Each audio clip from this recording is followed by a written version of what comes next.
our deeds and destiny. You are what you driving desire is. As your desire is, so is your will. As your will is, so is your deed. And as your deed is, so is your destiny. And this is from one of our Upanishads. So the deeper we go into our own Vedas and scriptures, some of these things have already been cited. Okay, this is by Joseph Joubert, who is a French moralist and an essayist, and he says, happy is the man who can do only one thing. Now mind you, I'll explain this in a minute. In doing it, he fulfills his destiny. What does this mean? One thing? Are we not supposed to do everything that we do? No. What it is there's something in every one of you, and I'll tell you mine in a minute, but which brings the best in you. You have some passion. Some of you have discovered it, others are still looking for it. Prakash Bhai has a passion of photography. Okay, same way I have the passion of teaching. Just today over break and other time people ask me, aren't you retired yet? Oh, why should I? If I enjoy what I'm doing, Mahatma Gandhi was asked that question, by the way, when do you take a vacation? And he says, my life is my vacation. So if you enjoy what you do, your entire life is going to be full of happiness. So for me, that particular, I would say, purpose that God gave me was teaching.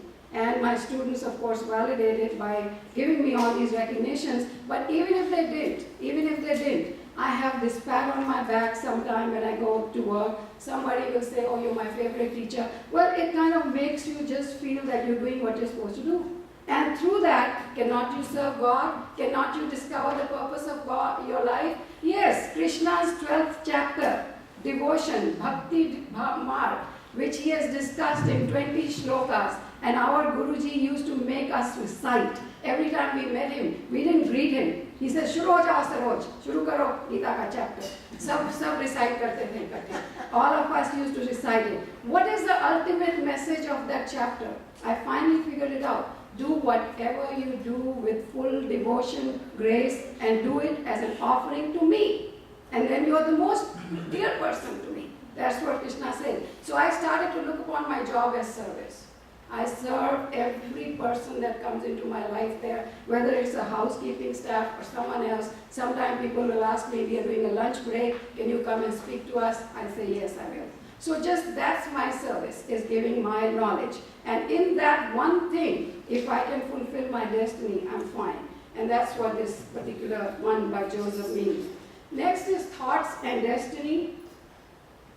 And this is, our destiny changes with our thoughts. We shall become what we wish to become, do what we wish to do when our habitual thoughts correspond with our desires. So we have to choose our thoughts. And after me, I think you are going to hear a little bit more on meditation, but this is one name that is becoming very popular in our scientific world, mindful meditation. As Dr. Shaileshji was saying, when you're driving, you can only concentrate on the road, otherwise we'll have an accident. Same way here, if we focus just on what we are doing and what we are doing at that moment, we will be very, very happy. And there's more and more American thinkers and scientists who are following this. Here's another face you recognize, our holy Dalai Lama, who got a Nobel Peace Prize. He has written several books on happiness or related, and I have read many books on Buddhism. I find them to be very fascinating. After all, it's exactly the same as what we are discussing here. It just is a reinforcement. But what's the modern view of happiness? It is this. Well, I got my report card today, it was good. Or my boss called me and said, you're doing very well, so I'm very excited. You heard the word excited. I'm very excited today. That means you'll also be very depressed one day because you're going in two extremes, duality. You're going in two different directions. Don't get excited, don't get depressed. That's the common way, and that's the way to do it. And what is the purpose of happiness? What's the purpose of human life? One more time. It means being happy doesn't mean everything is perfect. It never will be.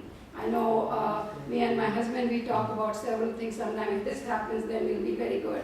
We all do that. It's human. We have put all these roadblocks in our own happiness. But it means that we should really look beyond those imperfections and be happy now. We don't have to wait for that particular moment. And I'll give you some examples now that you are very familiar with, since this is an Indian audience. Rabindranath Tagore was a Bengali polymath. He reshaped his region's literature and music. He's the author of Gitanjali. You all know, so I thought in case some of you don't, he got the Nobel Prize for Literature in 1913. Very creative person. There was one story I read by him called The Lost Child. Every story written by Tagore has a message. This was a very beautiful story where a little child gets lost, and before that he's asking for toys, everything in the market. His parents are with him. But then the parents get separated and he's lost. So everyone who asks him, what do you want, baby? Can I get you this? Can I get you this? He says, I want my father, I want my mother. So that stuck to my mind. Always you're looking for something you lost, and that's why he called it Lost Child.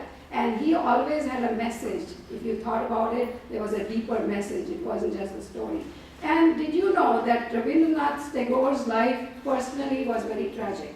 He lost most of his children during his lifetime. So here, could we even possibly think of losing our children? But he did. And he had a very, very tragic life in many other ways, but he overcame it. At the age of 60, he decided to be an artist, and he's one of the best artists that we know also.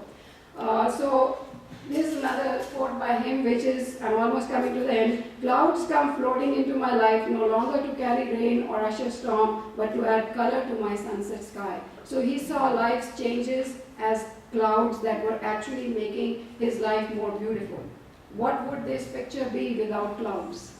Wouldn't be any artist will tell you that if you paint a sunset or sunrise and you don't have clouds, it's not going to look good. Sometime when I do paint just freehand, I know I love sunset pictures because it kind of is very philosophical in my mind. Today morning it was addressed, but I'll again say, if we are afraid of something, we cannot be happy. Let us not pray to be sheltered from dangers, but to be fearless when facing them. That's what Rabindranath Tagore said. And so I learned from these great people. Then another person pretty similar to him, Hermann Hesse, a German-Swiss poet. His best-known work includes Siddhartha and some very good novels. He got a Nobel Prize in Literature in 1946, but did you know he suffered from what we call clinical depression most of his life? Now that's another big thing which I cannot talk about today without the time constraints, but I think depression in this country is misdiagnosed, mistreated, and not even given the right approach. The treatment for depression should be holistic. We should look at people's minds, which we never do. And here's Albert Einstein, who said that no matter, he was a scientist, but yet he says, I'm enough of an artist to draw freely upon my own imagination. Unless we allow ourselves to just go into this world freely, allow ourselves some free time, as was being said today morning. And I hear a lot of our spiritual scientists saying that, allow yourself an hour or two to go. I do much more than that, because that's the way I have become. I don't like to be in the company of people unless I have to be, or for a purpose, because I find so much peace just within. And I'm always telling my husband it's time for me to retire upstairs and I'm going to do whatever. But I mean, that's what gives me the time to journey inwards. As long as my thoughts are constructive, not destructive, that's all that matters. So ekant is one of the very important attributes of anybody who's trying to be a holistic scientist. With me, it happened by chance. Some things happened at work I didn't like. It changed my direction of my life. I started to spend more and more time alone, not with people who asked me come have lunch with me. Instead, I just spent more and more time on my own, went into my inner world, and it has given me great happiness. And plus, I think I've been able to age well, which is good. Without disease so far.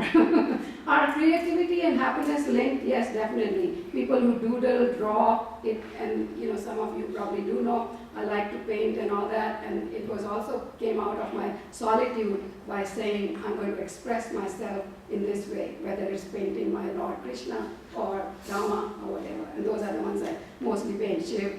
Okay, now I want to end with this person, which you won't believe. This is a person who was born with he's real. He was born with this syndrome called tetraamelia. In science, we know it. He had no limbs, no legs, no arms.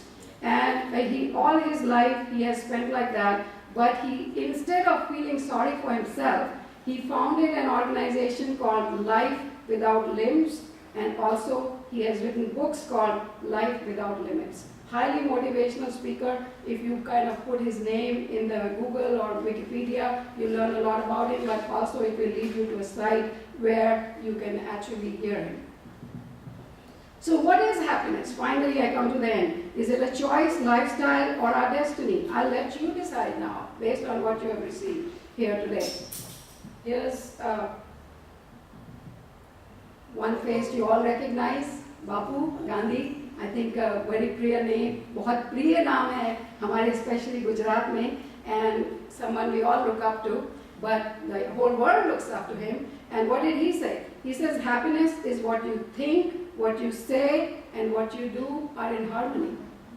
Manasa vacha karmana. But do we do that? No, we say one thing to make somebody happy. Gee, aap bade achhe hain. And we don't even mean it, right? So if we truly, and what I've learned from these words is, when I meet my students, my medical students especially, because they're looking for feedback from me, we teach in small groups. I sit down with them, and it's not a hollow praise. I know they're good, they've done well, but I don't want to give them hollow praise, you're very nice. No, no, no. I look at one strength and say, this is your strength. Now this could be something you could work on, but I never call it a weakness. So they feel very positive. And that's what it is, that I think Bapu meant that whatever you say, if you feel it right, then you will say it right, and it will all be harmonious.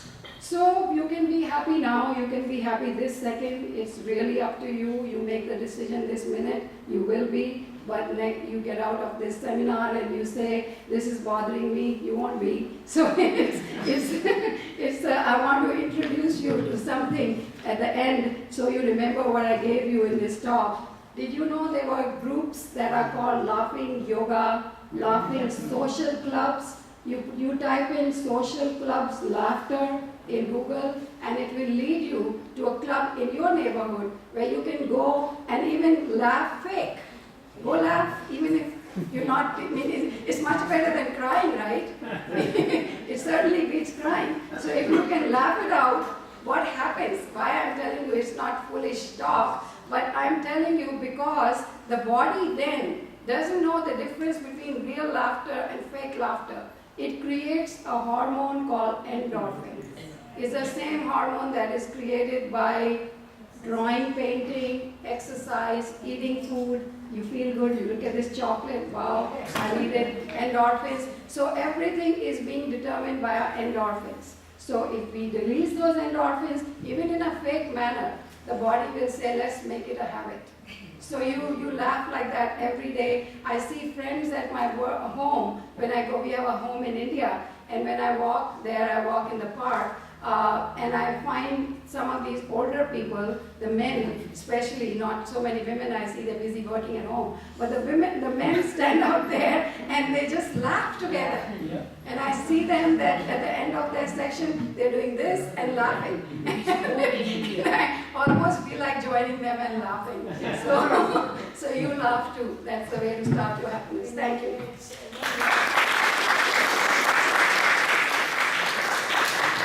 And I'll be there later on with our distinguished holistic scientist to answer any questions that you think pertain to my area.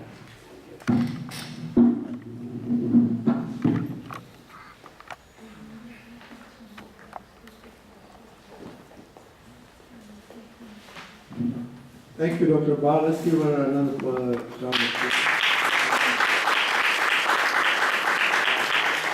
I didn't see any questions, but please think about the questions. And in the last session, we are going to have all the three speakers up front so we can ask them questions. So please bear with us. And the afternoon, please keep on thinking on questions. Now we'll move to the next session.